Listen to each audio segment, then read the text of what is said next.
Hello guys, in this video I'm going to show you how to use the plant identifier in the PlantIn app. But before that, don't forget to subscribe, leave a comment down below, because at 10,000 subscribers I'm going to show you my whole YouTube revenue statistics and growth strategy. So without further ado, let's just jump right into it. First you have to open up the PlantIn app. And here it opens up in My Plants. From here we just tap on the circle in the middle, the bottom middle of the screen. And here we can either select diagnosis, which means that the app is going to identify what kind of disease the plant has, or we can tap on plants and then the app is going to identify the plant that is shown in the picture.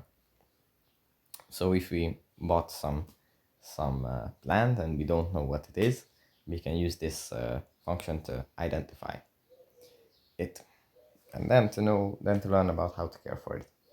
So yeah, that's pretty much it for this video. Hope it was helpful for you guys, and I'll see you in the next one.